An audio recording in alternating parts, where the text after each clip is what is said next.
بسم اللہ الرحمن الرحیم۔ السلام علیکم پیارے دوستو، میرا نام ہے واصف اور آپ دیکھ رہے ہیں میرا چینل ڈیپ نیوز۔ پیارے دوستو، آپ کو پی ٹی آئی کے جو چیئرمین ہیں ان کی خبر سے آگاہ کرتے چلیں۔ انہوں نے کیا کہا ہے؟ مرنے کے خوف پر قابو پا لیا ہے، دوبارہ لانگ مارچ جوائن کرنے کے لیے بے تاب ہوں عمران خان۔ پاکستان تحریک انصاف عمران خان کا کہنا ہے کہ میں نے اپنے مرنے کے خوف پر قابو پا لیا ہے۔ غیر ملکی جریدے کو انٹرویو دیتے ہوئے عمران خان کا کہنا تھا کہ میں جانتا تھا سیاست میں آؤں گا تو میری جان کو خطرہ ہوگا۔ ان کا کہنا تھا میں نے مرنے کے خوف پر قابو پا لیا ہے، حملے کے بعد دوبارہ سے لانگ مارچ جوائن کرنے کے لیے بے تاب ہوں۔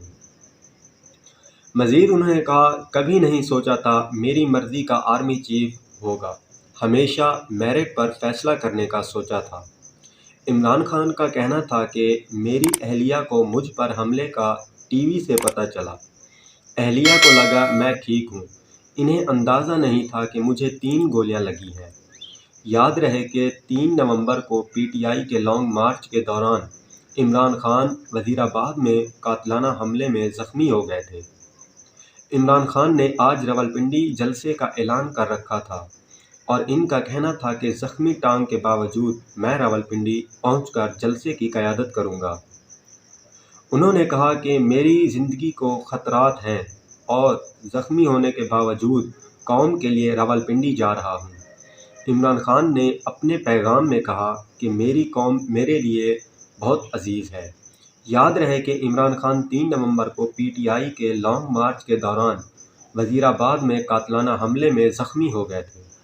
عمران خان نے آج راولپنڈی جلسے کا اعلان کر رکھا تھا۔ پیارے دوستو، آپ کو بتاتے چلیں کہ عمران خان نے مزید اس بارے میں کیا کہا۔ انہوں نے مزید اس بارے میں جو کچھ بھی کہا ہے ہم وہ آپ کو اگلی ویڈیو میں بتائیں گے۔ فی الحال مجھے دیجیے اجازت، ملتے ہیں کسی اور نئی ویڈیو میں۔ اللہ حافظ۔